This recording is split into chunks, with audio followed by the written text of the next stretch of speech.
আসসালামু আলাইকুম। হ্যালো বন্ধুরা, আজ আমি তোমাদের সাথে শেয়ার করব খুবই মজার একটা রেসিপি। আর এই রেসিপিটা যারা একবার খাবে তাদের কিন্তু বারবার খেতে মন চাবে। যখন মুখের স্বাদ একবারই চলে যায় তখন তোমরা এই রেসিপিটা ট্রাই করে দেখতে পারো।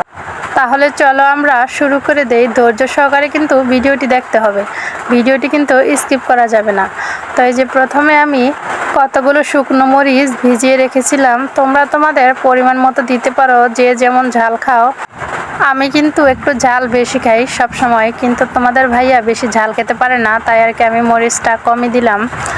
আর আমার কিন্তু বাটাবাটি করতে ভীষণ ভালো লাগে। দেখো আমার মরিচগুলো কিন্তু বাটা হয়ে গেছে। তো এখন আমি সেই পাটায় কিছু পেঁয়াজ কুচি আর কিছু রসুন নিলাম, এগুলো আমি বেটে নিব ভালোভাবে।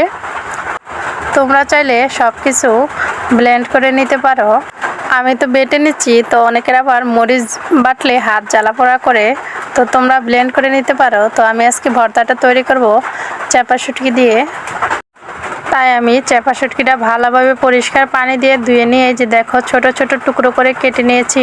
কারণ এটা কিন্তু ওই যে বড় সাইজের চাপা শুটকি কিন্তু দুই ধরনের থাকে, একটা থাকে ছোট, একটা থাকে বড়। আমি প্রথমে এই বড় সাইজের চাপা শুটকি খাইতেছি, তোমাদের ভাইয়া এগুলা কিনে আনছে, তাই ভাবতেছি এগুলা তো কখনো খাইনি, তো এগুলো রান্না করে দেখি কেমন স্বাদ হয়।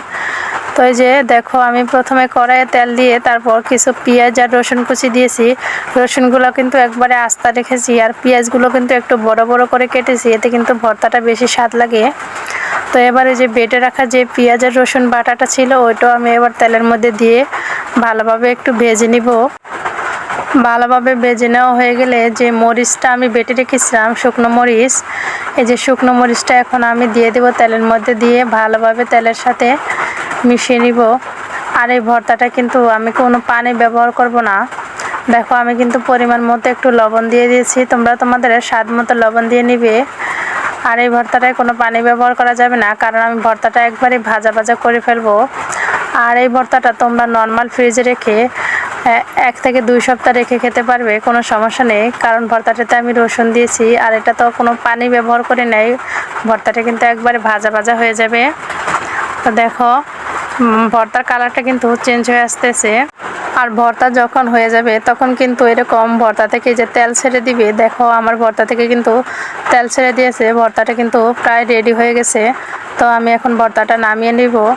দেখো মাশাআল্লাহ ভর্তাটা কত সুন্দর হয়েছে, আর দেখে মনে হচ্ছে খেতে কিন্তু ভীষণ মজা হবে।